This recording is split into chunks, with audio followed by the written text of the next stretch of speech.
আমেরিকার প্রতিনিধি JD Vance Iran থেকে কি আসলেই খালি হাতে ফিরলেন? টানা ২১ ঘন্টার ম্যারাথন বৈঠকের ফলাফল ছিল একেবারে শূন্য। আমেরিকা যা শুনতে চেয়েছিল ইরান তা সরাসরি প্রত্যাখ্যান করেছে। পরমাণু অস্ত্র নিয়ে কোনো আপোষ নয়। কিন্তু ভ্যান্স যখন ওপাশে টেবিলে বসে কথা বলছিলেন, ঠিক তখনই পর্দার আড়ালে ঘটে গেছে এক ভয়ঙ্কর ঘটনা।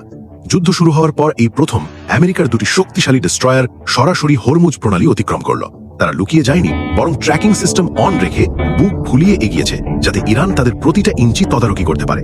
ইরানকে শেষ সতর্কবার্তা দিলেও শেষ রক্ষা হয়নি। এমনকি ডোনাল্ড ট্রাম্প দাবি করছেন, চুক্তি হোক বা না হোক আমেরিকা ইতিমধ্যে জিতে গেছে। কিন্তু কেন? কারণ ইরান ভেবেছিল হরমুজ প্রণালী বন্ধ করাই তাদের সবচেয়ে বড় হাতিয়ার। কিন্তু আমেরিকা দেখিয়ে দিল কোনো অনুমতি ছাড়াই তারা এই পথে চলতে পারে। জেডি ভ্যান্স হয়তো কোনো লিখিত কাগজ নিয়ে ফিরতে পারেননি, কিন্তু মার্কিন নৌবাহিনী কার্যত এই সমুদ্রপথের নিয়ন্ত্রণ নিজেদের পকেটেই নিয়ে ফিরেছে। ইরানের সেই দাপট নিমেষেই তছনছ হয়ে গেল। আপনার কি মনে হয়, আমেরিকার এই চাল কি বড় কোনো যুদ্ধের সংকেত? কমেন্টে জানান, আর ভিডিওটি ভালো লাগলে এখনই সাবস্ক্রাইব করুন।